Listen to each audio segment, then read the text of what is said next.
Hello everyone, my name is Tushar Rana and I am from IIIT City and I am a second year student. तो हमने अपना पिछले lecture में chapter number 6 start कर दिया था केमिस्ट्री का, थर्मोडायनेमिक्स। तो हमने पिछले लेक्चर में मल्टीपल चॉइस क्वेश्चंस कर लिए थे। हमने 18 या 19 क्वेश्चंस कर लिए थे। तो मैंने लास्ट में वाइंड अप करने के लिए बस मल्टीपल चॉइस क्वेश्चन तक ही रखा था। तो चलिए आज स्टार्ट करते हैं शॉर्ट आंसर टाइप क्वेश्चन। ठीक है, हेडिंग डाल लेते हैं। ओके, मैंने ऊपर डाल रखी है। ठीक है, तो क्वेश्चन नंबर 20 से स्टार्ट करते हैं। ओके, तो आज ट्राई करेंगे कि हम ये शॉर्ट आंसर टाइप खत्म कर पाए। ओके,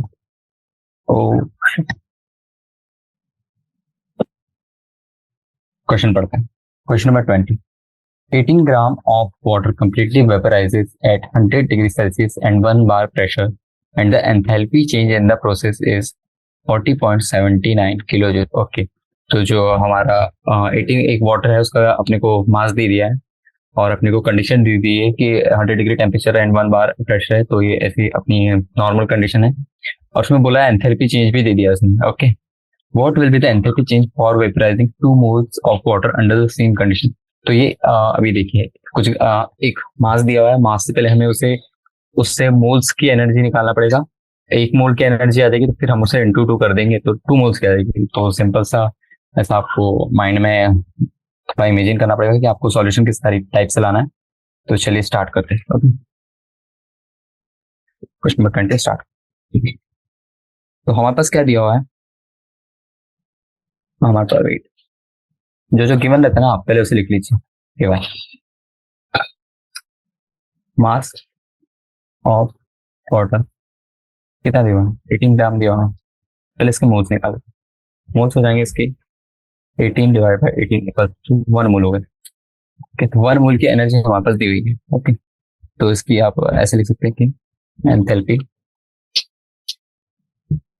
ऑफ रिएक्शन इज, और आपको पता है एंथैल्पी क्या, enthalpy of reaction is given कितनी दी हुई है, 40.79 किलो जूल पर मोल इनवर्स।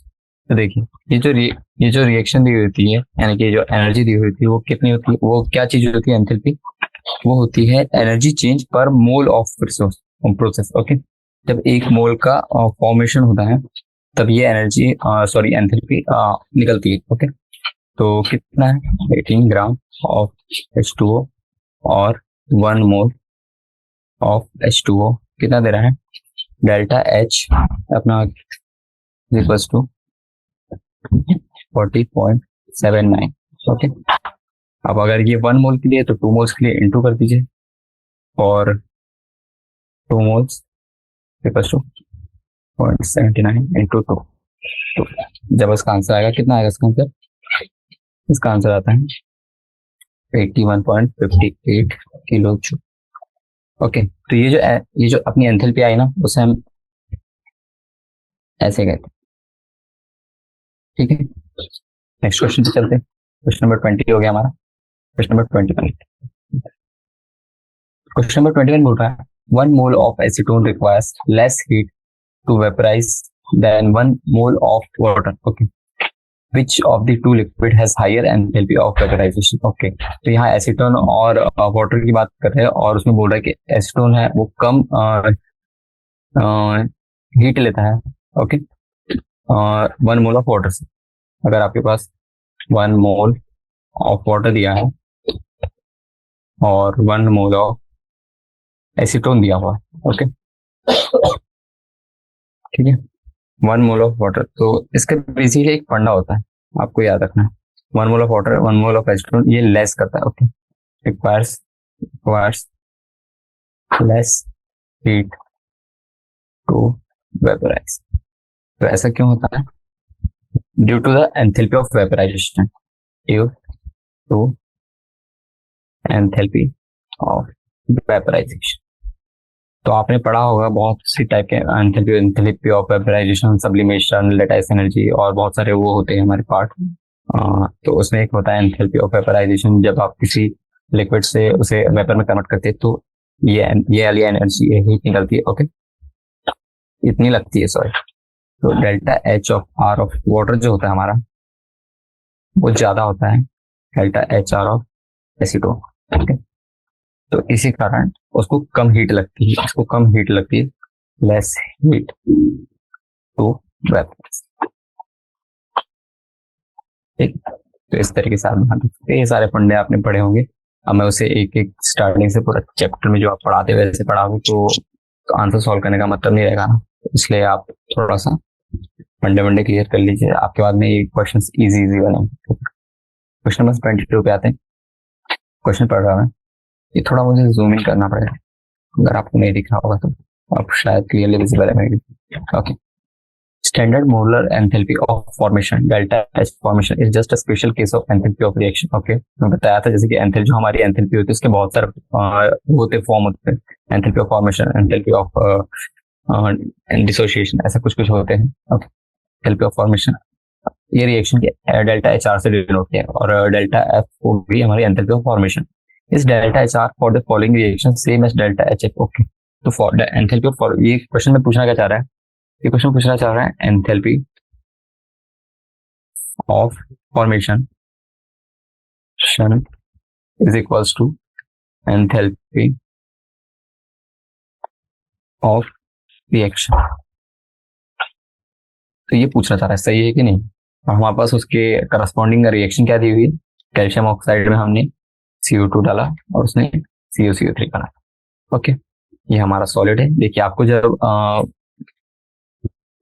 आप थर्मोडायनेमिक्स पढ़ते हैं ना, तो आपको शीट्स का ध्यान रखना पड़ेगा, सॉलिड, गैस एंड लिक्विड, ये सारी चीजों का ध्यान रखना पड़ेगा।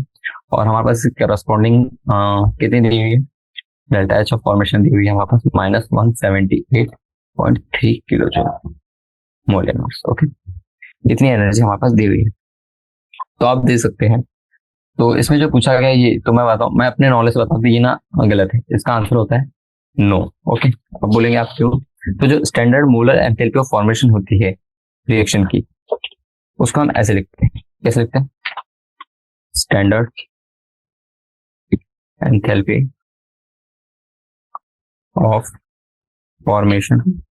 देखिए, ये जो डेल्टा फॉर्मेशन ये रिएक्शन का दिया हुआ है। ओके, इस रिएक्शन के करस्पॉन्डिंग जो ऑर्डर यानी कि जो एंथैल्पी दी हुई है वो ये दी हुई है, लेकिन जो हमारा स्टैंडर्ड एंथैल्पी ऑफ फॉर्मेशन होता है वो हम ऐसे लिखते हैं। अगर इसी रिएक्शन को हम अपनी इस फॉर्म में लिखे स्टैंडर्ड एंथैल्पी ऑफ फॉर्मेशन के, तो कुछ ऐसे लिखेंगे।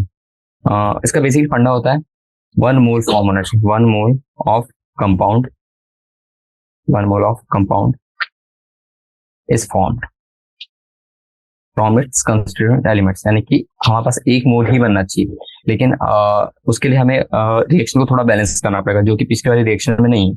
तो कैसे लिखेंगे, अगर हम एक एग्जांपल ले, CS solid plus carbon solid ऐसे लिख लें, और ये 3 टाइम्स O2O2। ओके, तो उसमें कोई भी ऐसे कंपाउंड एलिमेंट से फॉर्म नहीं होता, ये इसके कॉन्स्टिट्यूएंट यानी कि जो अपने स्टैंडर्ड एलिमेंट्स होते हैं जिनकी स्टेट्स में डिफाइंड रहती है, उसी से फॉर्म करते हैं। तो इससे क्या बनेगा, CuCO3 बन गया। ओके, तो इस तरीके से हमारी फॉर्म होती है स्टैंडर्ड एंथैल्पी ऑफ फॉर्मेशन, और इसकी वैल्यू आती है delta H not of F। अब देखिए, ये वाला जो हमने डेल्टा HF लिख दिया, ये बेसिकली डेल्टा HF ऑफ इस रिएक्शन का है, जो रिएक्शन हमने लिखी है। ओके, और ये वाला जो डेल्टा HF ये वाला आना था, तो देखिए रिएक्शन ही मैच नहीं कर रही, तो इसका आंसर आएगा नो। ओके, क्यों, एज द रिएक्शन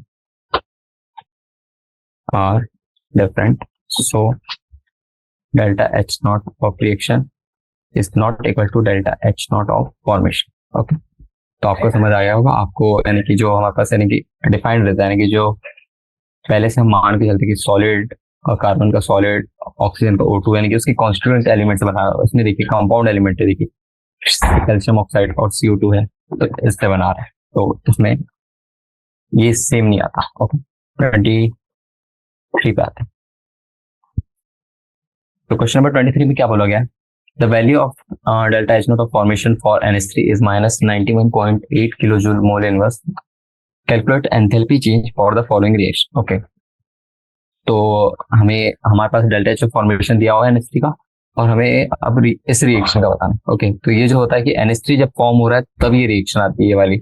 ओके, तब ये वाली एनर्जी निकलेगी, लेकिन इसका उल्टा दिया हुआ हमारे पास, तो आप थोड़ा थोड़ा समझ गए होंगे मैं क्या करने वाला हूँ अभी। देखिए हमारे पास रिएक्शन दी हुई है 2 times NH3 gaseous plus, sorry gaseous टूट रहा है किसमें, N2 गैशियस में, plus 3 times of H2 gaseous में। ओके, अब इसमें हमें क्या करना है, सॉरी कहाँ गया, अच्छे तरह। ओके, तो इसमें हम क्या करेंगे, पहले हम अब ये तो NH3 को तोड़ने के लिए करना, हमें NH3 बनाने की देखना पड़ेगा, तभी हमें एंथैल्पी का फॉर्मेशन ऑफ NH3 देख पाएंगे और उससे रिलेट कर पाएंगे इस वाली रिएक्शन को। देखिए जो हम ऐसे भी लिख सकते हैं, हाफ ऑफ N2 गैसेस लिखेंगे plus 3 times bye 2 of H2। देखिए मुझे ये सब याद है, मैं बहुत बार कर चुका हूँ, तो इसलिए तो इसकी वैल्यू क्या आ जाएगी, 2 times of NH3 gas. Okay, तो आप इसे ऐसे भी लिख सकते हैं कि ये N2 लिख दिए प्लस में 3 टाइम्स ऑफ H2 लिख दीजिए गैसेस, और ये कितना हो जाएगा अपना, सॉरी यहाँ पे 2 नहीं आएगा, यहाँ आएगा 2 times of NH3 gases. Okay, तो इस तरीके से लिख लेते, चलिए वाला फॉलो कर लेते। तो ये जो फॉर्मेशन है इसमें delta H not of formation कितना आ रहा है, delta H not of formation आ रहा है हमारा 91.8 kilo joule mole inverse. Okay, लेकिन ये हमारा क्या है, फॉर 1 मोल, क्योंकि जो डेल्टा H नॉट का F होता है फॉर्मेशन, उसमें सिर्फ 1 मोल ऑफ कंपाउंड बनता है। तो अगर इस वाली रिएक्शन के हिसाब से देखा जाए तो उसकी वैल्यू कितनी आएगी, 2 इंटू 91.8, और उसकी वैल्यू कितनी आएगी, माइनस है सॉरी, तो इसकी वैल्यू कुछ आ जाएगी, मैं कैलकुलेट कर रहा था, -183.6 किलो जूल मोल। देखिए अब रिएक्शन में क्या दिक्कत है मैं बता रहा हूँ। देखिए ये वाला पार्ट है रिएक्टेंट साइड, और ये जो हमारे पास रिएक्शन दी उसमें ये वाला पार्ट है रिजल्टेंट है। तो हम इसको मैं सेकंड इक्वेशन मान लेता और इस वाले को मैं पहली इक्वेशन मान लेता। तो आपको कुछ नहीं करना है, आपको बस इन्वर्ट करना है, invert second equation to get first. तो आप जब ऐसा करते हैं then delta H not of F also changes, तो उसकी वैल्यू ना नेगेटिव से पॉजिटिव आ जाएगी। तो हमें कितनी लगेगी, +183.6 किलो जूल पर मोल। ओके, तो इतनी एंथैल्पी हमें लगेगी अगर हमें NH3 फॉर्म करना है। ओके, यानी NH3 तोड़ना है इस रिएक्शन पे। ओके, तो इस तरीके से आप कर सकते हैं।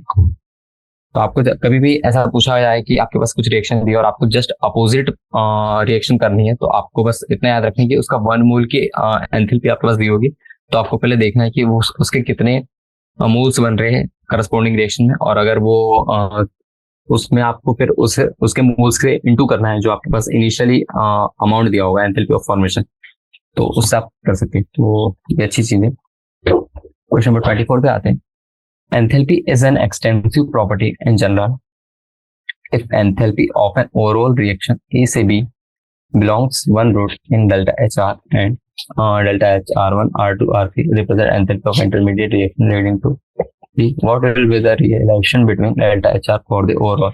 Okay, तो उसमें बोल रहा है अगर आपके पास ये A दिया हुआ है, ठीक है, और ये है हमारे पास B, तो यहाँ पे कुछ मान लीजिए X1, यहाँ X2, ठीक है, वो इन स्टेट से आ रहा है, ये इंटरमीडिएट स्टेट है। तो यहाँ पे जो एंथैल्पी लग रही है A से X1 में बनने के लिए, तो ये डेल्टा H1 होगी, ये डेल्टा H2 हो गई, और ये डेल्टा H3 हो गई। और वहीं पे हम यहाँ से ऐसे डायरेक्ट चले जाए तो उसमें तो एंथैल्पी हमारी डेल्टा HR आ रही है। ओके, तो उसमें बोल रहा है कि हमें रिलेशन बताइए delta HR and delta H1 delta H2 delta H3 के बीच में।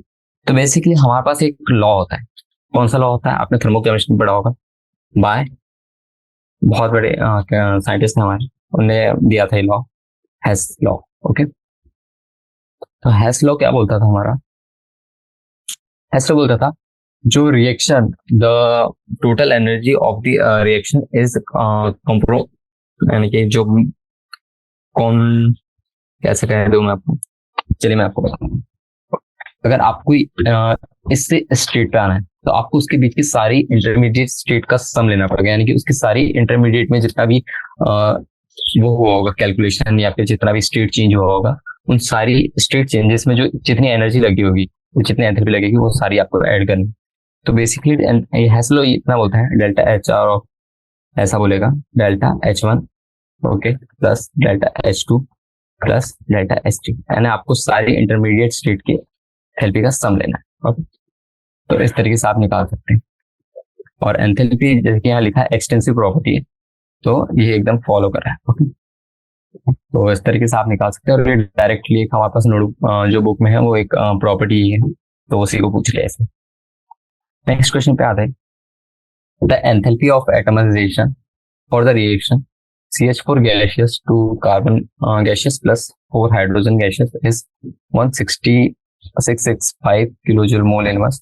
What is the bond energy of carbon hydrogen bond? Okay, तो हमें कार्बन हाइड्रोजन बॉन्ड की बॉन्ड एनर्जी पूछे। ओके, तो देखिए पहले इक्वेशन लिख लेते हैं। CH4 gaseous plus, sorry plus लिख देता हूँ, carbon gaseous plus hydrogen, 4 hydrogen निकले। ओके, तो आपको ये अच्छे से देखना है कि इसके पूरे कोफिशिएंट्स है उसको आपको अच्छे से लिखना है, क्योंकि आप बैलेंस करेंगे और जब आप फॉर्म करते हैं तो इतने मोल्स फॉर्म हुए, तो उसके लिए आपको बहुत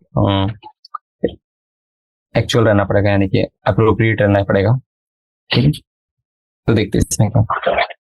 तो इसमें हमें पूछा bond energy of carbon hydrogen, तो ये कैसे निकालेंगे। देखिए CH4 का मॉलिक्यूल कैसे ऐसे ऐसे ऐसे ऐसे होता है, तो अगर आपको इनको तोड़ना है, ऐसे ऐसे ऐसे तोड़ना, ऐसे ऐसे तोड़ना, तो उसमें कुछ एनर्जी लग रही है और वही उसने पूछा है। लेकिन आप यहाँ देखिए, यहाँ पे 4 हाइड्रोजन जब एक कार्बन से मिलते हैं तब कितनी एनर्जी मिल रही है आपकी, यानी कि सॉरी 4 हाइड्रोजन जब वो तोड़ेगा CH4 तो वो कितनी एनर्जी दे रहा है, डिसोशिएट कर रहा है। कितनी दिया है, 1665। लेकिन अगर हमें एक कार्बन हाइड्रोजन बॉन्ड, यानी कि सिर्फ हमें इस साइड वाला एक ही निकालना है, तो उसको डिवाइड बाय 4 कर दीजिए आप सिंपल, 1665 डिवाइड बाय 4, तो इसकी वैल्यू कितनी आती है।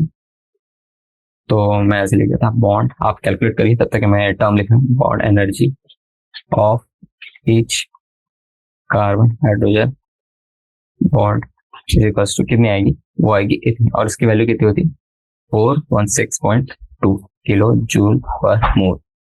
ठीक है, तो इस तरीके से आप कैलकुलेट कर सकते हैं। अगर आपके पास मल्टीपल रिएक्शन दिए तो आप उनकी भी कैलकुलेट कर सकते हैं। ओके, तो नेक्स्ट क्वेश्चन हमारा क्वेश्चन नंबर 26। तो क्वेश्चन नंबर 26 बोल रहा है, use the following data to calculate delta H lattice for NABR and sublimation. Okay, क्या बोल रहा है, तो हमें लेटाइस एनर्जी निकालनी है फॉर NABR, और हमारे पास क्या दिया हुआ है, सब्लिमेशन एनर्जी दी हुई है, एंथैल्पी दी हुई है, आयनाइजेशन एंथैल्पी दी हुई है, electron gain enthalpy of bromine दी हुई है, bond dissociation enthalpy of bromine दी हुई है, और डेल्टा एच फॉर्मेशन भी दिया। ओके, तो चलिए सॉल्व करते हैं। यहाँ हमें बहुत सारी, यानी लगभग सभी टाइप की एंथैल्पी दे दी है, तो इसे सॉल्व करने के लिए आपको एक चीज पता रहा, क्या चीज, देखिए जो हमारा डेल्टा एच नॉट होता है, delta H not of formation जो होता है हमारा, वो क्या होता है पता है क्या, कि किसी भी कंपाउंड के कॉन्स्टिट्यूएंट से मिलता है और एक हमें नया कंपाउंड मिलता है, लेकिन उसका अगर एक मोल बन रहा है उसके कॉन्स्टिट्यूएंट एलिमेंट से, तो उसे हम delta H not of formation कहते हैं। ओके, तो इसमें डिफरेंट टाइप ऑफ एंथैल्पीज आती है, तो उसमें उसका सम ऐसे लिख सकते हैं, delta H not of sublimation, solid to liquid, liquid to gas, उसमें ये वाली एंथैल्पी लगेगी। फिर अगर आपके पास कुछ बॉन्ड है उसको आपको तोड़ना है तो उसमें डिसोसिएशन एंथैल्पी लगेगी।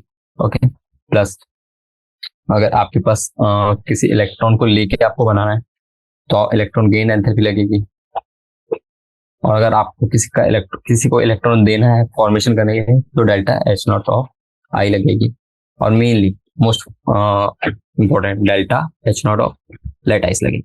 ओके, तो अब इस रिएक्शन के हिसाब से देखते हैं। तो देखिए जैसे पहली वाली रिएक्शन क्या बोल रहा है, Na सॉलिड है, उससे बना रहा है वो Na गैसेस, सॉलिड से गैस बना रहा है तो इसमें सब्लिमेशन एनर्जी लगेगी, आपको पता ही है सब्लिमेशन, क्योंकि सॉलिड डायरेक्ट रिएक्ट करके NABR नहीं बना सकता, उसको पहले उसके की जो टर्म होती है जिससे फॉर्म कर सकता है वो अपना 1 मोल ऑफ कंपाउंड, तो उसके लिए आपको उसको सॉलिड टू गैसियस में कन्वर्ट करना पड़ेगा। तो उसकी डेल्टा सब्लिमेशन एनर्जी कितनी हो जाएगी, वो हो जाएगी कितनी हो जाएगी 108.4, ये आपके पास दी हुई है। ओके, और फिर सेकेंड वाली जो हमारे पास एनर्जी दी उसके साथ देखा जाए तो Na, आपको NABR देखिए थोड़ा आयोनिक टाइप का रिएक्शन है, तो Na प्लस प्लस इलेक्ट्रॉन, क्योंकि उसमें इलेक्ट्रॉन्स का लेन देन होता है, तो इसलिए आपको पहले एक इलेक्ट्रॉन निकाल के Na पॉजिटिव बनाना पड़ेगा।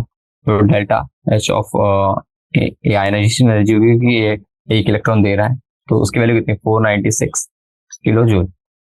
ये सारी वैल्यूज हमें दी हुई है, आप वहां से चेक कर लीजिए। फिर वहीं पे अपना कौन सा हो गया, अब देखिए ब्रोमीन हो गया। अब ये तो मैंने सोडियम की बात की, लेकिन अभी हम ब्रोमीन की भी देखना है। तो ब्रोमीन कैसे दिया, Br2 दिया हुआ था, और Br2 कैसे टूटेगा, Br में टूटेगा, लेकिन ये दो है तो इसका आधा ले लेते, तो उससे एक ही बनेगा। ओके, तो हमारे पास डिसोसिएशन एनर्जी कितनी दी हुई थी Br की 192, लेकिन हमने तो इसका हाफ कर दिया ना, तो इसलिए आपको यहाँ डिवाइड करना पड़ेगा। आपको देखिए मोल्स का ध्यान रखना है कि आपको कितने मोल्स के कॉन्स्टेंट एलिमेंट से कितना मोल्स ऑफ प्रोडक्ट बनता है, उस हिसाब से आपको कैलकुलेट करते जाना है एनर्जी भी। ओके, तो ये हमारा डिसोसिएशन एंथैल्पी आ गई। अब क्या बचा हमारा, अब हमारा बच गया इलेक्ट्रॉन गेन एंथैल्पी। अब देखिए सोडियम ने अपना इलेक्ट्रॉन दे के एक चार्ज बनाया, पर ब्रोमीन पे नेगेटिव चार्ज आया, तो उसके लिए क्या करेंगे, ब्रोमीन में एक इलेक्ट्रॉन देंगे और उसका Br नेगेटिव चार्ज बनाएंगे, तो इसमें मोल्स का उतना दिक्कत नहीं है, तो डायरेक्ट जो दिया हुआ है वो लिख लेंगे। इसकी वैल्यू कितनी है हमारे पास -325, ठीक है। और हमारे पास डेल्टा एच एफ तो दिया था, और डेल्टा एच एफ तो मैं बताऊंगा भी नहीं, क्योंकि अभी जस्ट पिछले 2-3 एग्जाम्पल में मैंने आपको बताया कि वो उसके कॉन्स्टेंट एलिमेंट से जो हम एक मोल ऑफ प्रोडक्ट फॉर्म करते हैं वही उसका एंथैल्पी ऑफ फॉर्मेशन होता है। तो डेल्टा एच ऑफ NaBr कितना होगा, हो जाएगा -360.1 किलो जूल। बेसिकली ये होता है Na plus plus Br minus, ये बनाता है NaBr। तो बस ये चीज लाने के हमने इतना सब कुछ करा, पहले Na को तोड़ा गैशियस में, फिर गैशियस में फिर एक इलेक्ट्रॉन डाल के Na प्लस बनाया, फिर Br2 को डिसोशिएट किया, उसमें एक Br निकला, और उसके बाद में हमने उसमें इलेक्ट्रॉन दिया और Br माइनस बना के NaBr बनाया। ओके, तो ये चीज करने के लिए हमने ये सब किया। ओके, तो चलिए सारी वैल्यूज रखते हैं, कौन से फॉर्मूले में रखेंगे, ये हमारा जो फॉर्मूले सबसे ऊपर लिखे हैं उसमें लिखते हैं। तो डेल्टा एच ऑफ फॉर्मेशन कितना हो जाएगा, -360.1। इसकी वैल्यू कितनी है, सब्लिमेशन एनर्जी लिखते करें। सब्लिमेशन एनर्जी कितनी दी हुई है हमारे पास, सब्लिमेशन एनर्जी दी हुई है 108.4। इसमें प्लस करेंगे एंथैल्पी ऑफ, तो मैं सब लिखते जा रहा, अब देखिए 192 डिवाइड बाई 2, तो उसकी वैल्यू कितनी आई थी 96 आई थी, और प्लस में डेल्टा एच नॉट ऑफ लैटाइस। तो बस सिंपल है, एच नॉट को जैसे वैसे रखिए और बाकी सबको माइनस में कन्वर्ट कर दीजिए। -360.1 -108.4 -496 माइनस है तो जाके +325 हो जाएगा, और उससे आपको डेल्टा एच ऑफ लैटाइस आ जाएगा। तो उसकी वैल्यू कितनी आती है आप कैलकुलेट कीजिए, मैं कैलकुलेटर का यूज कर रहा हूँ, आप मैनुअली कैलकुलेट कीजिए तो आपके लिए अच्छा होगा। तो ये प्लस प्लस माइनस और ये माइनस है 4 माइनस, तो ये कितना हो गया 735.5 kilo joule mole inverse. Okay, तो इस टाइप में आ रहा है हमारा एंथैल्पी का फॉर्म। ओके, तो ये वाली लेटाइस एंथैल्पी आ जाएगी। तो आपको पहले पता रहना चाहिए कि आपको अगर उसकी कॉन्स्टेंट आपको प्रोडक्ट बनाना है तो आप कैसे बनाएंगे। उसके लिए आपको पहले उसके इनिशियल जो आपका पहले मान लीजिए जैसे कार्बन CO2 बनाना है तो आपको carbon solid plus oxygen gaseous लेना पड़ेगा। तो आपको अगर CO2 बनाना है तो उसका जो कंपोनेंट कॉन्स्टेंट एलिमेंट है उसका नॉर्मल फॉर्म, यानी कि जो हम मान के चलते कि इस फॉर्म से बन पाएगा वो फॉर्म लेना है। तो कार्बन सॉलिड चलेगा, कार्बन लिक्विड होगा तो वो जो हमारी डेल्टा एच ऑफ फॉर्मेशन आ रही है वो काम नहीं करेगी। ओके, वहां तो आपको पहले उसका डिफाइंड वाला वर्जन ही लेना है। ओके, क्वेश्चन नंबर 27 पे आते सर। तो मुझे आशा है कि आपको ये क्वेश्चन समझ आ गया होगा। क्वेश्चन नंबर 27 पे चलते हैं। क्वेश्चन नंबर 27 बोल रहा है given that delta H for mixing of two gases. Okay, यानी कि हमारे पास डेल्टा एच दे दिया, 0 दे दिया। Explain whether the diffusion of this gases into each other in a closed container is a spontaneous process और not. Okay, तो ये पूछ रहा है आपके पास डेल्टा एच इक्वल टू 0 दे दिया और आपके बारे में आपको पूछ रहा है स्पॉन्टेनिटी के बारे में पूछ रहा है। ओके, स्पॉन्टेनिटी क्या होता है, तो हम स्पॉन्टेनिटी कैसे निकाल सकते हैं।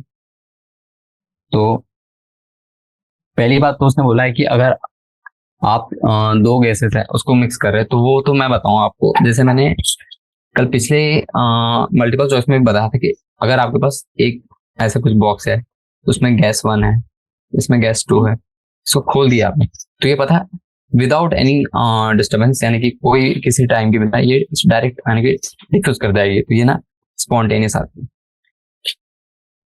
ओके, ये आप ऐसे मान सकते हैं, आप ऐसे ऑब्जर्व करके एनालाइज के यानी थोड़ा अपना माइंड के हिसाब से अपनी पावर के हिसाब से देख सकते हैं। बाकी आपको मैं इसका टेक्निकल व्यू दिखाता, ठीक है। तो अगर हम टेक्निकली देखें तो क्या होता है, वैसे तो यहाँ पे एंथैल्पी जो दिया है वो 0 दिया है, ओके।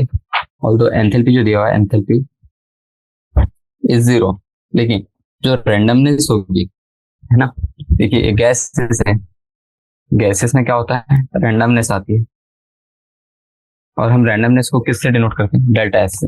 और डेल्टा एस हमारा क्या होगा, डेल्टा एस हमारा स्पॉन्टेनिटी को बताता है, ओके। तो अभी हम देखते हैं, जो डेल्टा एस होगा वो हमारा इंक्रीज करेगा, क्योंकि गैसेस है ना, उसके मॉलिक्यूल्स बहुत ज्यादा एसोसिएटेड होते हैं, यानी कि दूर दूर होते हैं ना। तो आप जैसे ही उन दोनों को छोड़ोगे तो वो एक दूसरे के पास आना चाहेंगे, यानी कि एक खुले कंटेनर में आप दो गैसेस छोड़ रहे हो तो वो बिना किसी टाइम के साथ मिक्स कर देंगे। तो यहाँ पे डेल्टा एस भी इसकी रैंडमनेस जो है वो इंक्रीज करेगी, तो यहाँ पे डेल्टा एस की वैल्यू क्या आएगी, पॉजिटिव आएगी। अब आपने डेल्टा एस क्यों निकाला, तो आपके पास एक फॉर्मूला होता है स्पॉन्टेनिटी निकालने का, डेल्टा जी के। तो डेल्टा जी को हम कैसे लिखते हैं, डेल्टा जी की वैल्यू आती है delta H minus T delta S.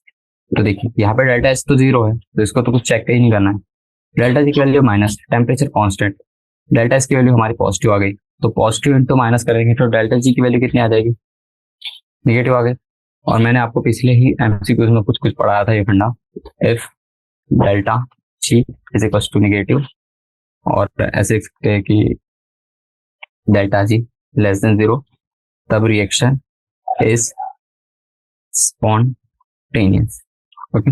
और वहीं अगर हमारा डेल्टा जी की वैल्यू ग्रेटर देन 0 आ जाए तो नॉट स्पॉन्टेनियस, ओके। और अगर एक लास्ट केस दिखा देता मैं आपको, पूरा पढ़ा दिया मैंने आपको। डेल्टा जी की वैल्यू अगर 0 आ गई तो हमारा क्या होता है, इक्विलिब्रियम कंडीशन हो जाता है, ओके। यानी वो रिएक्शन कहीं जाएगी नहीं, फिर खड़ी रहेगी जैसे की वैसे। तो इसका आंसर कौन सा वाला है, ये वाला है, स्पॉन्टेनियस, ओके। तो आपको समझ आ गया होगा क्वेश्चन नंबर 26। मैंने इसमें कुछ पार्ट रिपीट कर दिए जो मैंने पिछले एमसीक्यूज के कुछ क्वेश्चन में कराया, मुझे याद नहीं कौन सा क्वेश्चन है, आप देख लीजिएगा। क्वेश्चन नंबर 28 पे आते हैं, मैं रेट करता हूँ। Heat has randomizing influence on a system and a temperature is measure of average chaotic motion of the particle in the system. Write the mathematical relation which relates these three parameters. Okay. Heat, okay, यहाँ heat temperature के बारे में बोला है, okay okay, समझ गया। तो देखिए मैं पहले आपको कुछ लिखा था, फिर आपको मैं समझाऊंगा, ओके। तो उसने बोला है हीट का रेंडमाइजिंग इन्फ्लुएंस होता है ऑन अ सिस्टम, और जो टेम्परेचर है उसका भी होता है, ओके। यानी कि अगर कोई पार्टिकल है, ओके, मान लीजिए एक सिस्टम है, सिस्टम सिस्टम में एक पार्टिकल हो गया, पार्टिकल, तो पार्टिकल का जो मोशन हो गया, मान लीजिए कुछ भी ऐसा ऐसा मोशन कर रहा है, मोशन, तो इसमें किसका इन्फ्लुएंस आता है, इसमें हमारा हीट का इन्फ्लुएंस आता है, हीट एंड उसके, यानी कि हीट है तो टेम्परेचर तो हो गई, ऑब्वियस बात है, temperature, temperature influence moment, okay. ये अपन ऐसे भी कह सकते हैं कि अगर आप जैसे एक पाइप है, ये देखिए एक पाइप है, ओके, आप मान लीजिए, मैं थोड़ा out of the box example दे रहा हूँ। अगर आपके पास एक पाइप है, अगर आप पाइप, यानी कि ये प्लास्टिक का पाइप है जो हमारा घर पे होता है ना, पानी वाला, जिससे पानी अपन ट्रांसफर करते हैं, अगर आपको एक, आप इससे थोड़ा हीट करेंगे, हीट, तो यहाँ पे टेम्परेचर बढ़ेगा, ओके, तो यहाँ टेम्परेचर बढ़ेगा, टेम्परेचर बड़ा होता है तो यहाँ इसके जो पार्टिकल्स होते हैं वो लूज हो जाते हैं, तो वो थोड़ा मूवमेंट करते हैं। तो आपने देखा होगा कि अगर आप प्लास्टिक में जब थोड़ा सा हीट देते हैं तो उसके बाद वो लूज होना चालू हो जाता है, तो वो थोड़ा फैल जाता है, ऐसा थोड़ा एक्सपांड हो जाता है, तो यही चीज बोला गया। तो ये कैसे दिखाऊंगा मैं आपको, देखिए, तो इसमें मैथमेटिकल रिएक्शन से बताते हैं, ओके। तो the mathematic relation which relates this three parameters, वो क्या होगा, देखिए पहले तो डेल्टा एस बोले तो रैंडमनेस, ओके। तो डेल्टा एस रैंडमनेस को क्या बोलते हैं हम पता है क्या, इसको बेसिकली ऐसे डिनोट करते हैं, Q reversible divided by T, temperature और हीट के ऊपर डिपेंडेंट होती है randomness, okay.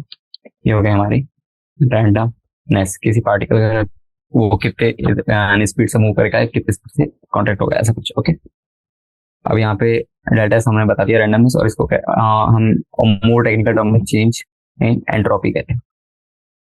Okay, Q reversible क्या हुआ? क्यू रिवर्सिबल होता है हीट ऑफ रिवर्सिबल रिएक्शन, क्योंकि वो कॉन्ट्रैक्ट हो सकती है तो यानी वो पाइप मुड़ सकता है, तो उसे और थोड़ा सा हीट करके अपन ऐसे इनिशियल स्टेट पे भी ला सकते हैं। Okay, reversible reaction. मैंने ऐसे थोड़ा रियल लाइफ एग्जांपल दिया रिएक्शन के टाइम पे, और अच्छे से आपको समझ आ जाएगा। ये तो हमारा टेम्परेचर है, तो देखिए यही है रैंडमनेस, हीट एंड टेम्परेचर के बीच में ये relation. Okay, question number 29। Question number 29 बोल रहा है increase in enthalpy of the surrounding is equal to the decrease in enthalpy of the system. Will the temperature of the system and the surrounding be same when they are in thermal equilibrium? Okay, तो बोल रहा है अगर हम surrounding की enthalpy increase कर रहे हैं, ओके, और एंथैल्पी ऑफ सिस्टम डिक्रीज कर रहे हैं, तो जो temperature of system and surrounding है वो सेम रहेगा या नहीं रहेगा? ओके, तो ऐसी बात है। तो इसका आंसर होता है, पहले लिखा देता है एंथैल्पी ऑफ सराउंडिंग जैसे जैसे जैसे इंक्रीज कर रहा है, वैसी एंथैल्पी ऑफ सिस्टम डिक्रीज कर रहा है। ओके, तो आपको पूछा है थर्मल इक्विलिब्रियम के बारे में। थर्मल इक्विलिब्रियम होता है का मतलब होता है कि उन दोनों की एंथैल्पी और enthalpy of system surrounding system में जो टेम्परेचर वो कांस्टेंट रहना चाहिए, ये बोल रहा है। तो इसका आंसर है यस। ओके, देखिए जैसे जैसे सराउंडिंग और सिस्टम एक दूसरे से कनेक्टेड रहते हैं। ओके, पहली बात है। तो जब जब system and surrounding are in thermal equilibrium तब तब उनका टेम्परेचर कांस्टेंट है। ओके, तो आप इससे temperature are same in thermal equilibrium. Okay, तो हमारे पास दिया ही हुआ है कि थर्मल इक्विलिब्रियम पे क्या होगा पूछा है, तो टेम्परेचर तो कांस्टेंट ही है, क्योंकि थर्मल इक्विलिब्रियम थर्मो जो हमने वो भी पढ़ा था, क्या कहते हैं, एक आइसोकोरिक हो गया और आइसोबैरिक हो गया, आइसोथर्मल हो गया। ये सारी रिएक्शन में सभी की प्रॉपर्टी होती थी कुछ, वैसे आइसोथर्मल में टेम्परेचर कांस्टेंट होता है, उससे रिलेट कर सकते हैं आप इस क्वेश्चन। ओके, तो इस क्वेश्चन में कुछ नहीं था, बस इतना ही था। उसने पूछा था कि टेम्परेचर के बारे में बताइए, कांस्टेंट होगा या फिर डिफरेंट होगा।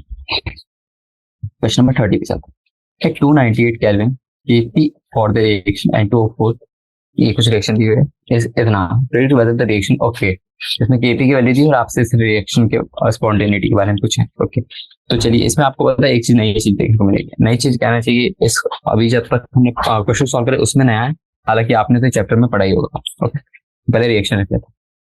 N2O4 गैसियस रिवर्सिबल रिएक्शन है, कैसी हो रही है 2 टाइम्स NO2 गैसियस, और Kp की वैल्यू कितनी दी हुई है 0.98। तो देखिए एक फॉर्मूला था, आप रिकॉल करेंगे तो आपको फॉर्मूला याद आएगा, डेल्टा जी नॉट आर, यानी डेल्टा जी नॉट की बात कर रहा हूं। Okay, minus R T L N KP, standard enthalpy है। ओके, स्पॉन्टेनिटी का चेक करेंगे तो इसकी value minus R T L N KP, बस आपको वैल्यू पुट करना और आंसर चेक करना कि माइनस आर टी, इससे तो कुछ होगा नहीं डिफरेंट, लेकिन जो लॉग ऑफ 0.98 होता है उसकी वैल्यू आती है निगेटिव। किसकी वैल्यू आती है? इसकी वैल्यू, क्योंकि देखिए 1 से लेस है। देखिए ये जो है Kp लेस देन 1, तो इसकी वैल्यू जो आएगी निगेटिव आएगी, और हमारा बाहर भी एक निगेटिव है, तो इंटू करेंगे तो ये हो जाएगा पॉजिटिव। तो इसके साथ हमारा डेल्टा जी नॉट आ रहा है जो रिएक्शन का, वो आ रहा है हमारा पॉजिटिव। और जब हमारा डेल्टा जी की वैल्यू पॉजिटिव आती है, जब जस्ट इसके पहले के पहले क्वेश्चन में हमने करा, अगर हमारा डेल्टा जी पॉजिटिव आ रहा है तो हमारी रिएक्शन हो जाएगी non spontaneous.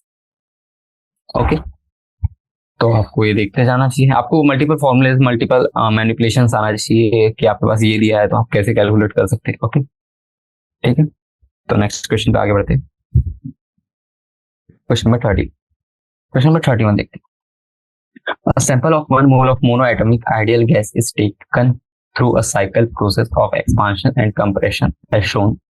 What will be the value of delta H for the cycle as whole? Okay, तो इसमें बोला है कि डेल्टा एच की वैल्यू बताना है फॉर साइकिल। तो देखिए मैं ज्यादा कुछ नहीं बताऊंगा आपको, बस ये देखिए प्रेशर का ग्राफ ये है, ये अपना वॉल्यूम का ग्राफ है, और आपके पास रिएक्शन दी हुई है ऐसी कुछ।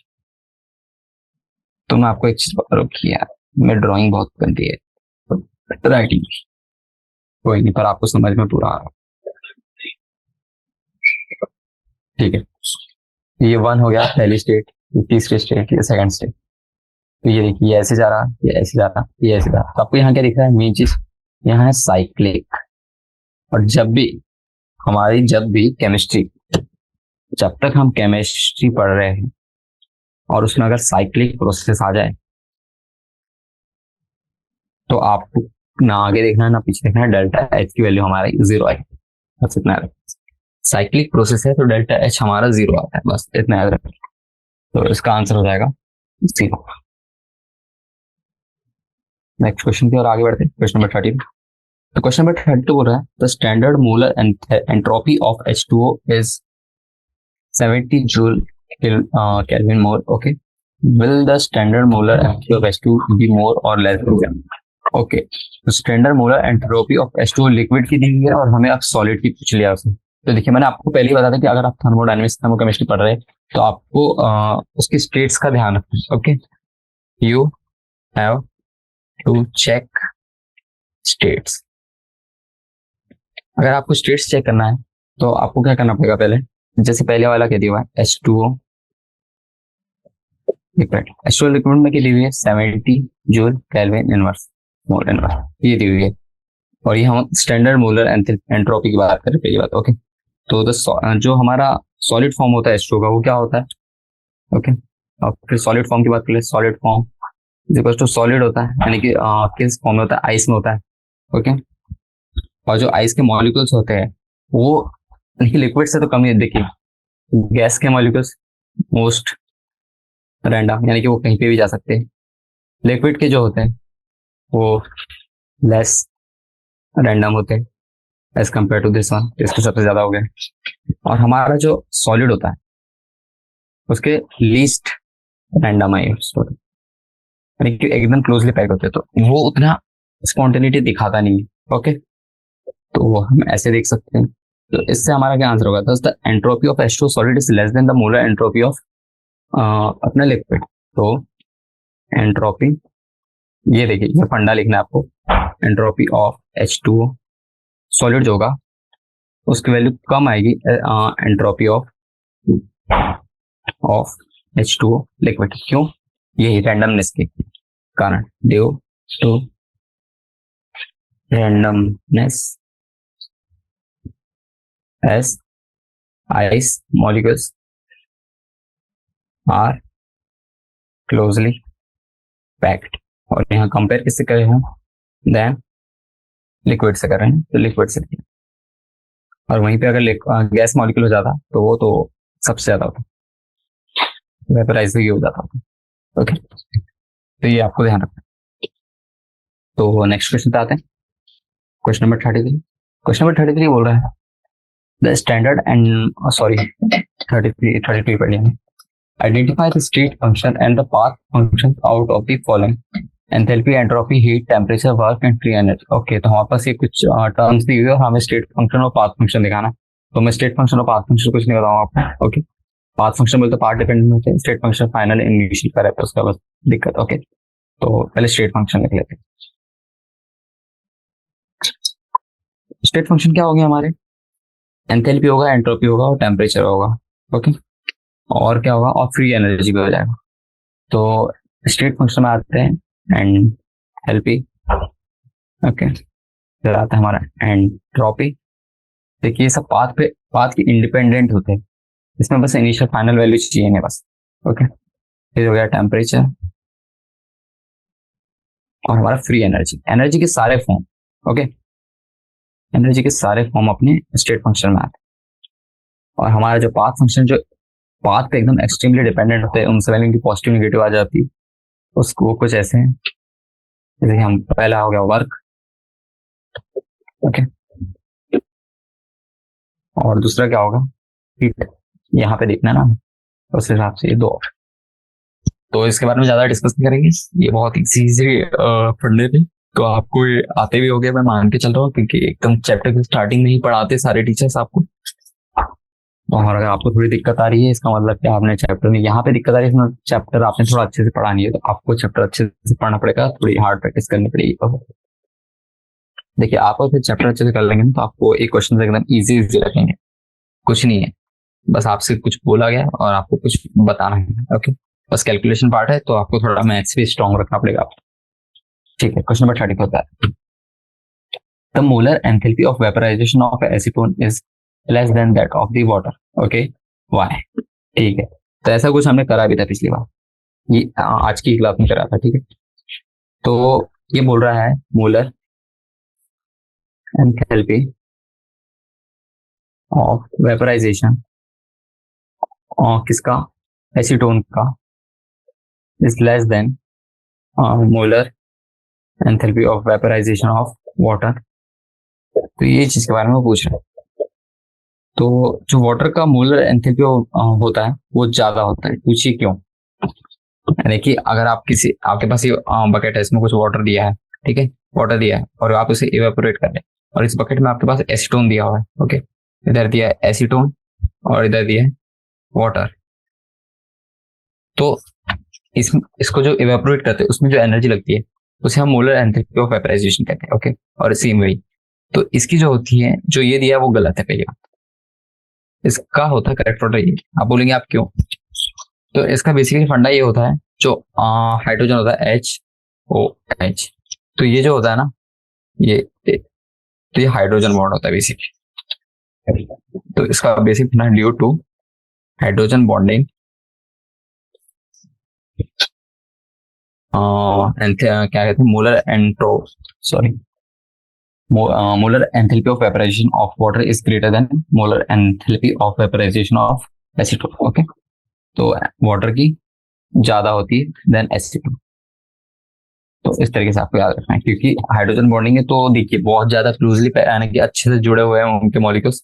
तो उनको जब आप तोड़ोगे, यानी कि आपको लिक्विड से वेपर में कन्वर्ट करना है, तो उसको मॉलिक्यूल को तोड़ना पड़ेगा ना, अप्लाइंग सम हीट और टेम्परेचर। तो उसमें ज्यादा ताकत लगती है देन कंपेयर टू एसीटोन। और वैसे भी एसीटोन थोड़ा अपना एल्कोहल टाइप आ जाता है, तो उसमें बहुत कम में ही और टूट जाता है। तो इस तरीके से आपको ध्यान रखना। नेक्स्ट क्वेश्चन पे आते हैं, क्वेश्चन नंबर 35 मैं हेडिंग करता हूँ। क्वेश्चन नंबर 35 बोल रहा है which quantity out of delta G and delta G not will be zero at equilibrium. तो नॉर्मल जी बोल रहा है, ये delta G of reaction at normal, ये नॉर्मल है, एंड डेल्टा जी नॉट ये स्टैंडर्ड हो गया। ओके, तो ये डेल्टा जी बेसिकली क्या होता है पता है, इसे हम गिब्स फ्री एनर्जी चेंज कहते हैं। तो Gibbs free energy change reaction में देखते हैं वो क्या होता है, रिएक्टेंट एंड प्रोडक्ट का होता है। ओके, तो ये वाला जो है किसी रिएक्शन का है, और एट कांस्टेंट यानी कुछ टेम्परेचर और प्रेशर कंडीशन रहेगा तब ये delta G not standard Gibbs free energy, ये गिब्स फ्री एनर्जी चेंज है, और ये हो गया हमारा स्टैंडर्ड। और ये सेम टू सेम। तो जो हमारा डेल्टा जी आर होता है उसकी value he delta G not से चालू होती है, और RT LN K होता है, और K क्या होता है वो आपको पता होगा। ठीक है, तो जब इक्विलिब्रियम की बात कर लेते हैं, एट इक्विलिब्रियम, तो जब इक्विलिब्रियम आता है तो हमारा डेल्टा जी की वैल्यू जीरो होता है, किसकी, डेल्टा जी नॉट की वैल्यू। Okay, delta G not, sorry, हाँ, डेल्टा जी ऑफ रिएक्शन की वैल्यू जीरो हो गई, तो इसकी वैल्यू कितनी है, डेल्टा जी आर की value G not plus RT LN K ऐसा आता है। तो जो रिएक्शन की वैल्यू होती है हमारी, रिएक्शन की गिब्स की एनर्जी वो जीरो आ जाती है, तो डेल्टा जी आर नॉट की वैल्यू यहाँ से क्या आ जाएगी, माइनस RT LN K। तो अब आप इसके बारे में बात करें तो इसमें क्या होता है पता है क्या, अगर K की वैल्यू हमारी 1 है तब delta G not of reaction कितना हो जाएगा, जीरो हो जाएगा। लेकिन इफ एल्स ले लेते हैं, else delta G not of reaction is not zero. तो देखिए हमने सारी चीजें के बारे में बात कर ली। तो क्या बोला है, which quantity of will be zero at equilibrium. Okay, तो देखिए delta G R equal to zero होता है हमारा कब, जब के की वैल्यू 1 हो और बाकी समय नॉन जीरो होता है, और डेल्टा जी ऑफ रिएक्शन तो हमारा जीरो ही होता है। ओके, ये वाला, तो दोनों जीरो होते हैं, बस जो हमारा स्टैंडर्ड होता है उसमें एक कंडीशन आती है, अगर के की वैल्यू हमारी 1 के इक्वल नहीं है, क्योंकि log ऑफ 1 हमारा जीरो होता है। ठीक है, क्वेश्चन नंबर 36 का तो क्वेश्चन नंबर 36 बोल रहा है predict the change in the internal energy for an isolated system at constant volume. Okay, तो ये देखते हैं, तो ये अच्छा क्वेश्चन है, ठीक है। ओके, तो जो पहले कांस्टेंट, पहले कंडीशन लिख रहे थे, जो लिखा है एट कांस्टेंट वॉल्यूम। तो कांस्टेंट वॉल्यूम में क्या होता है, यानी कि वॉल्यूम मान लीजिए V1 इक्वल टू V2 होता है, ऐसे मान लीजिए जितने भी वॉल्यूम की स्टेट्स दी हुई है हमारे पास। ओके, तो इसमें एक फॉर्मूला आता है Q is equal to delta U minus work done, या फिर डेल्टा इज इक्वल टू और delta U is equal to Q plus work done, ऐसा लिख सकते हैं, ठीक है। दोनों तरीके से। तो अब देखिए, जो वर्क डन होता है हमारा, work done is equal to कितना होता है, P इंटू डेल्टा Q होता है और आइसोकोरिक। ओके, जब हमारा वॉल्यूम कांस्टेंट हो, ठीक है।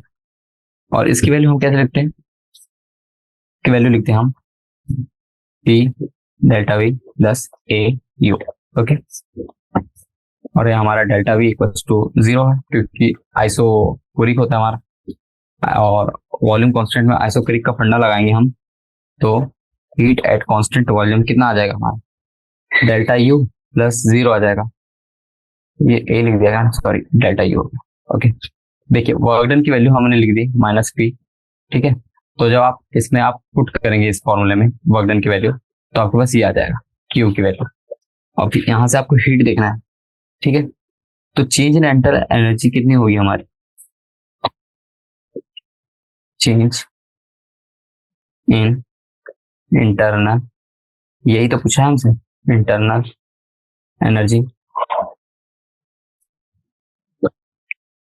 At constant pressure. अब प्रेशर पे निकाल लेते हैं, तो उसकी वैल्यू कितनी है, QP इज इक्वल टू कितना हो जाएगा, प्रेशर इंटू डेल्टा V हो जाएगा प्लस डेल्टा U हो जाएगा। तो उसकी वैल्यू कितनी आ जाएगी, वॉल्यूम तो अभी प्रेशर कांस्टेंट है, प्रेशर कांस्टेंट है, तो जब ये फॉर्मूला लगाएंगे, सिंस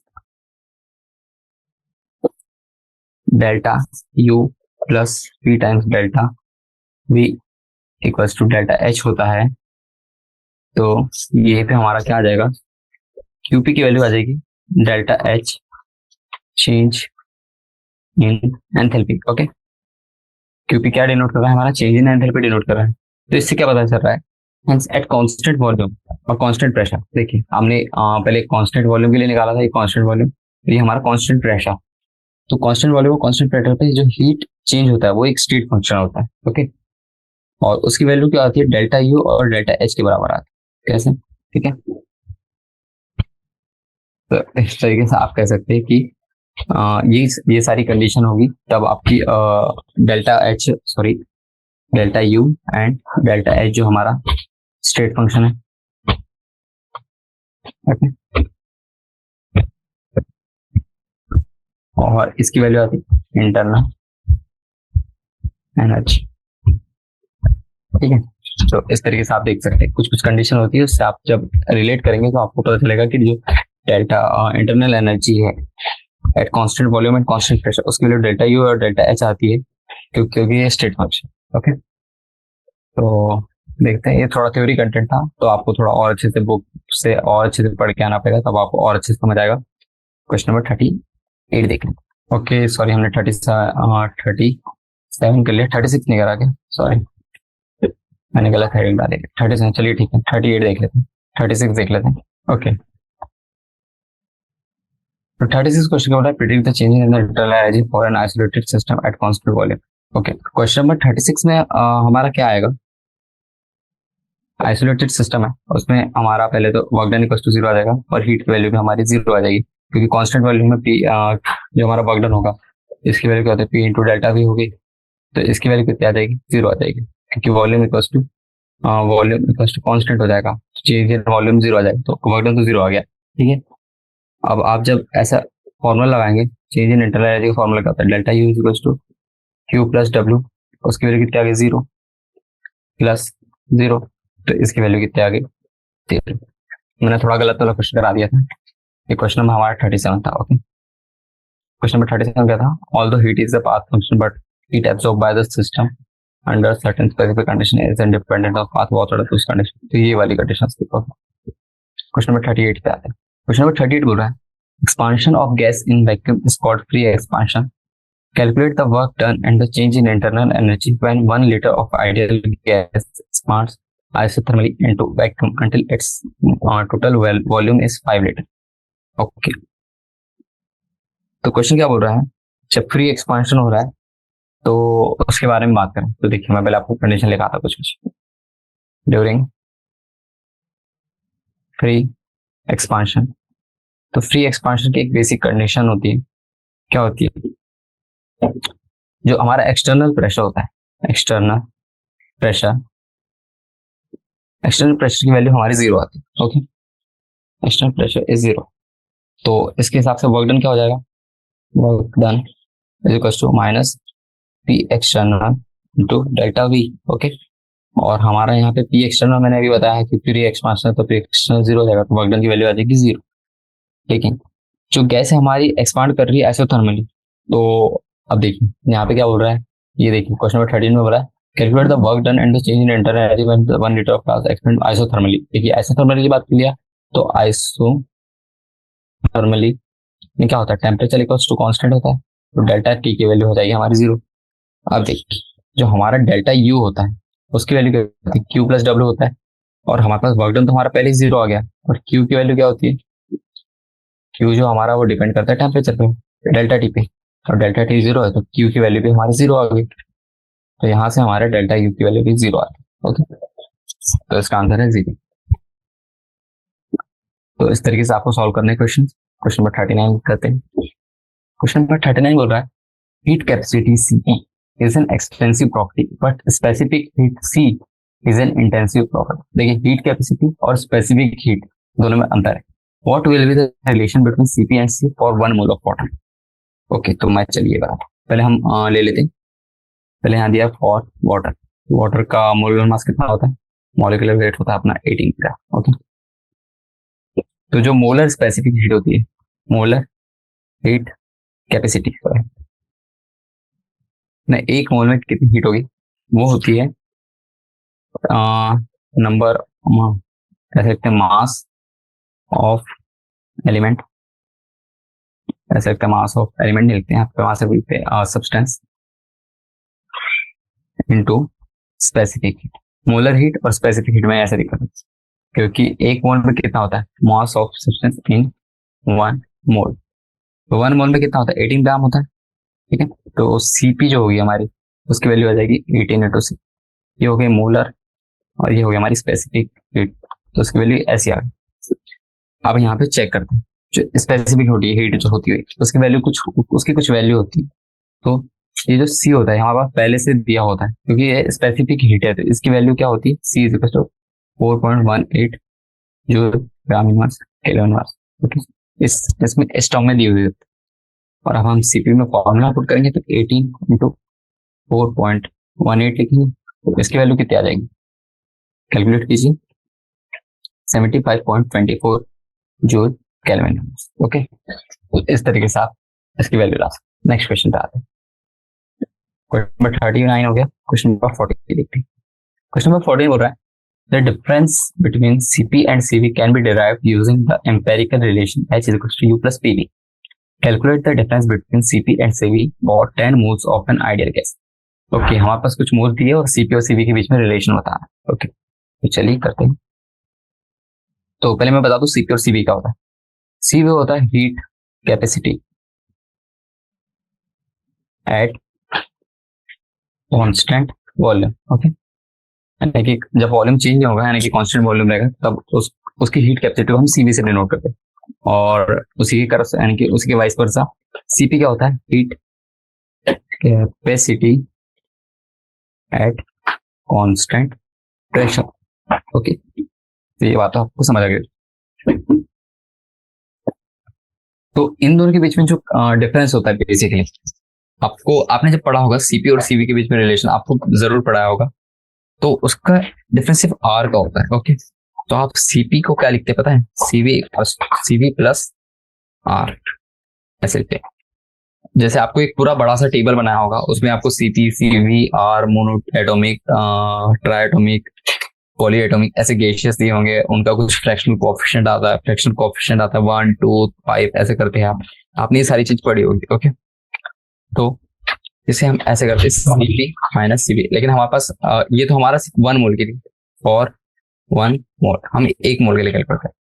तो अगर हम इसे ऐसे लिखे R, ये हमारा फिगर फॉर 1 मोल, ऐसे मैंने थोड़ा सा मैनिपुलेट किया, लेकिन फॉर n मोल की बात करें तो उसकी वैल्यू क्या आती है Cp minus Cv into n times of R। Okay, और R हमारा यहाँ पे गैस कांस्टेंट ही होता है, R equals to gas constant, जो हम पूरा लिक्विड स्टेट से लिक्विड सॉल्यूशन से पढ़ते आ रहे हैं वही वाला। ओके, तो बस यहाँ पे हमारा n की वैल्यू दी हुई है, n इक्वल्स टू 10 दिया हुआ है, तो बस रख लेते हैं Cp minus Cv equals to, difference पूछा है ना उसने, देखिए क्वेश्चन नंबर 40 में calculate the difference between Cp and Cv, तो उसकी वैल्यू कितनी होगी 10 इंटू R। अब आप इसे किसी भी टर्म से निकाल सकते हैं, जैसे मैं यहाँ पे जूल में निकालता है, तो 10 इंटू R की वैल्यू कितना मान लेते हैं 8.314, वैसे 2 होती है, कैलोरी में भी होती है, लीटर एटमॉस्फेयर में 0.821 ऐसे कुछ लाते हैं ना, बहुत तीन चार वैल्यूज होती है R की अकॉर्डिंग टू द यूनिट्स, तो हम यहाँ पे जूल वाली यूनिट रखें 8.314, तो इसकी वैल्यू कितनी आ जाएगी, स्ट्रेंथ सिंपल करना है इजी, 83.14 जूल केल्विन इनवर्स। ठीक है, तो ये आंसर है। तो वो नेक्स्ट क्वेश्चन की ओर आगे बढ़ते हैं, क्वेश्चन नंबर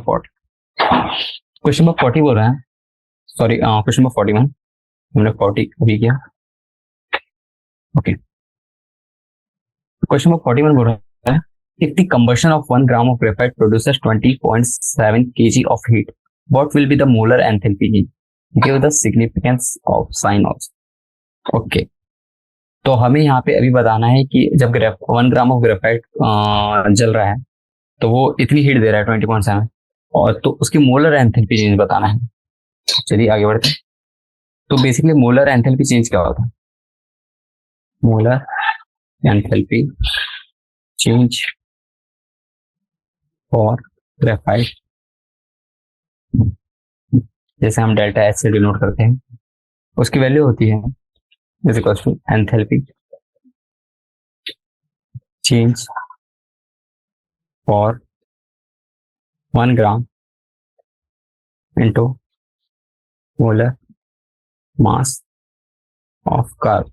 ओके, तो इसे हम कैसे कैलकुलेट करेंगे, हमारे पास क्या दिया, combustion of 1 gram of graphite carbon का एक आइसोटोप हो गया, जैसे कि हम डिनोट करते हैं, कुछ प्री डिफाइंड हमारी स्टेट रहती है उसमें हम निकाल सकते हैं। तो जैसे ग्रेफाइट है तो उसके 1 ग्राम का कितना दिया हुआ है -20.7 दिया हुआ है, और हमारे पास कार्बन का मोलर मास कितना होता है, इट इज इक्वल्स टू 12 होता है, तो इससे आप आंसर लगा सकते हैं। इसकी वैल्यू कितनी आ जाएगी 2.48 into 10 to the power 2, minus में आएगा। Okay, kilo joule mole inverse, और यहाँ पे डेल्टा एच की वैल्यू कैसे आ रही है, निगेटिव आ रही है, तो ये रिएक्शन कैसे होगी, रिएक्शन इज एन एक्सोथर्मिक।